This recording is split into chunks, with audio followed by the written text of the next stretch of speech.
أعوذ بالله من الشيطان الرجيم. بسم الله الرحمن الرحيم. ولقد نصركم الله ببدر وأنتم أذلة فاتقوا الله لعلكم تشكرون.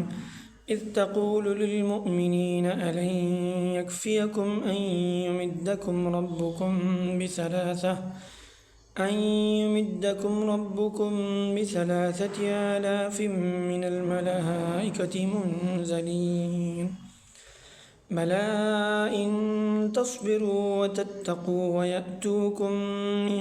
فورهم هذا يمددكم ربكم ب5 آلاف من الملائكة مسومين.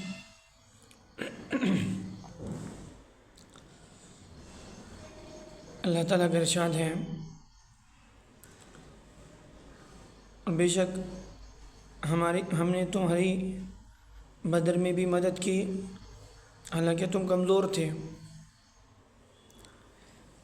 یہاں پہلے والی آیتوں میں احد کا تذکرہ شروع ہوا اور جب غزوہ احد کے لیے اللہ کے نبی صلی اللہ علیہ وسلم مسلمانوں کے ساتھ روانہ ہوئے تو مسلمانوں میں سے ایک گروہ منافقوں کا جو شروع ہی میں الگ ہو گیا، اس کے بعد مسلمان نکلتے وقت تقریباً 1000 کی تعداد میں تھے، پھر 300 تقریباً منافقین یا منافقوں کے جو ہیں بہکانے کی وجہ سے مسلمانوں کی 300 کی تعداد جو ہے وہ الگ ہو گئی۔ اب مسلمان جو ہیں ان کی تعداد ویسے بھی دشمنوں سے کم ہی تھی، دشمن 3000 کی تعداد میں تھے، اب 700 کے قریب مسلمان رہ گئے۔ تو اب مسلمانوں کے 2 قبیلے ان کی ہمت ٹوٹ رہی تھی، اس کا قرآن مجید میں پچھلی آیت میں تذکرہ ہوا۔ بنو حارثہ، بنو سلمہ، یہ دونوں قبیلے جو ہیں وہ ہمت ہار رہے تھے۔ اب ان کی جو ہے اللہ کی طرف سے مسلمانوں کو ہمت دلائی جا رہی ہے۔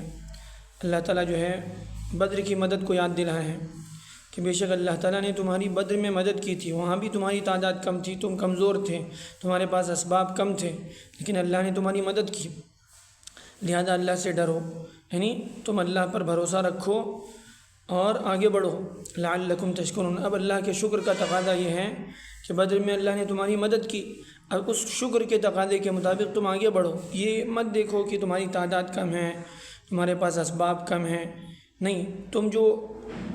یعنی مسلمانوں کو جو جنگوں میں فتح ہوتی ہے وہ اللہ کی مدد سے ہوتی ہے، صرف اسباب کی بنیاد پر نہیں ہوتی۔ اب آگے اللہ تعالیٰ اور جو ہے اسی کا تذکرہ کرنا ہے۔ وہ وقت یاد کرو، اللہ کے نبی صلی اللہ علیہ وسلم کو مخاطب کرتے ہوئے، جب آپ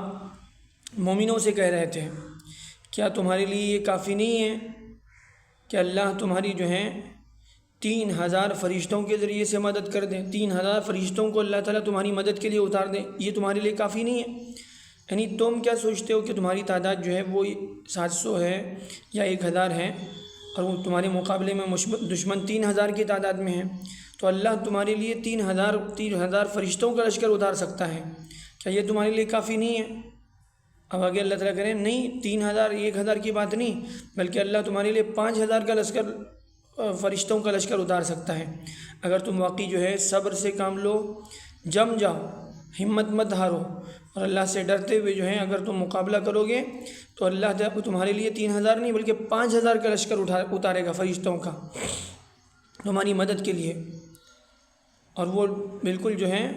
مسومین، وہ فرشتے نشان لگے ہوئے ہوں گے، یعنی علامتی طور پر تم لوگ خود ان کو محسوس کرو گے کہ فرشتے تمہارے ساتھ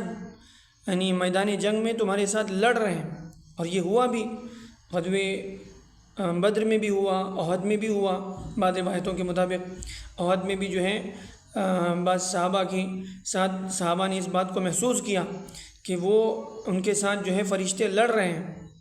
تو یہ ہوا، لیکن شرط کیا تھی کہ تم صبر کرو، جم جاؤ، اور پھر جو ہے تقوی کے ساتھ، اللہ کے خوف کے ساتھ اللہ کی اعلاء کلمت اللہ کے لیے، یعنی جو جنگ کی جو اصل بنیاد ہوتی ہے اس بنیاد پر تم جنگ کرو تو پھر اللہ کی مدد تمہارے ساتھ ہے۔ یہ اللہ کی طرف سے جو ہے مسلمانوں کو سمجھائے گا۔ اور پھر ہوا کیا، جنگ احد میں جب اللہ کے نبی صلی اللہ علیہ وسلم نے مسلمانوں کو الگ الگ جگہوں پر متعین کیا تو اس میں ایک مسلمانوں کا گروہ وہ تھا جن کو اللہ کے نبی صلی اللہ علیہ وسلم نے ایک پہاڑی پر مقرر کیا تھا اور ان سے کہا تھا دیکھو اگر مسلمانوں کو شکست بھی ہو جائے اور ان کی لاشوں کو پرندے آ کر نوچنے بھی لگیں تب بھی تم اس جگہ کو جو ہے، اس علاقے کو، اس مقام کو خالی مت چھوڑنا۔ وہاں پر اللہ کے نبی صلی اللہ علیہ وسلم نے مسلمانوں کے 50 تیر اندازوں کو مقرر کیا تھا اور ایک صحابی کو ان پر جو ہے مقرر کیا تھا۔ تو بہرحال شروع میں جب جنگ ہوئی، احد کی جنگ میں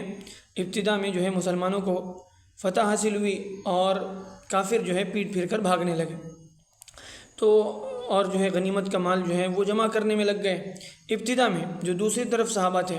اب یہ جب پہاڑ والے جن کو اللہ کے نبی صلی اللہ علیہ وسلم نے جن تیر اندازوں کو جو ہے مقرر کیا تھا ان کے دل میں بھی جو ہے لالچ پیدا ہوئی اور انہوں نے سوچا کہ نہیں جنگ تو ختم ہو گئی، ہم لوگ چلو ہم بھی جو ہے غنیمت کا مال لوٹنے کے لیے جو ہے نکل پڑتے ہیں، اب کوئی جو ہے کافر واپس تھوڑے آئیں گے۔ تو یہ سوچ کر جو ہے وہ وہاں سے ہٹنے لگے۔ تو ان کے جو ہے جو امیر تھے حضرت عبداللہ، انہوں نے جو ہے مسلمانوں کو جو ہے منع کیا، وہ جو ان کے ساتھ مقرر تھے ان کو منع کیا جاؤ مت جاؤ، دیکھو اللہ کے نبی صلی اللہ علیہ وسلم نے ہم سے عہد لیا تھا کہ ہم ہرگز یہاں سے، جب تک اللہ کے نبی صلی اللہ علیہ وسلم نہ کہیں اس وقت تک ہمیں یہاں سے ہٹنا نہیں ہے۔ لیکن وہ سمجھے نہیں، وہ تو وقتی طور پر تھا، کیوں نہ ہم لوگ بھی جو ہے ہم کیوں خامخواہ پیچھے رہیں۔ تو یہ سوچ کر وہ لوگ یعنی غنیمت کا مال لوٹنے میں لگ گئے اور دشمنوں نے جو ہے موقع پا کر یہیں سے پھر دوبارہ مسلمانوں پر پیچھے سے حملہ کیا اور جس کی وجہ سے مسلمانوں کو بہت زیادہ نقصان ہوا، 70 صحابہ شہید ہو گئے اور اللہ کے نبی صلی اللہ علیہ وسلم کے خود دندان مبارک شہید ہو گئے۔ اور یہی وہ لڑائی تھی جس میں جو ہے یہ افواہ بھی اڑا دی گئی کہ اللہ کے نبی صلی اللہ علیہ وسلم بھی جو ہے نعوذ باللہ شہید کر دیے گئے، جس کی وجہ سے مسلمانوں کی بالکل ہمت ٹوٹ گئی اور بہت بڑا نقصان ہوا۔ بہرحال یہ اسی کی طرف اشارہ ہے کہ اگر تم صبر کرو اور پھر اللہ کے خوف کے ساتھ جو ہے لڑو تو پھر اللہ کی مدد تمہارے ساتھ ہے، اللہ تعالیٰ تمہاری مدد کرے گا۔ یہ اسی وقت کے لیے نہیں، ہمیشہ کے لیے، جب بھی جو ہے یہ امت اللہ اور اس کے رسول کے ساتھ جو ہے حکموں کے ساتھ جمی رہے گی، صبر سے کام لے گی، پھر اللہ کی مدد ان کے ساتھ ہے۔ اور جب یہ اللہ اور اس کے رسول کے حکم کے خلاف اور اپنی خواہشات میں دنیا کی جو ہے یعنی چمک دمک کے پیچھے بھاگے گی تو پھر اللہ کی مدد ان سے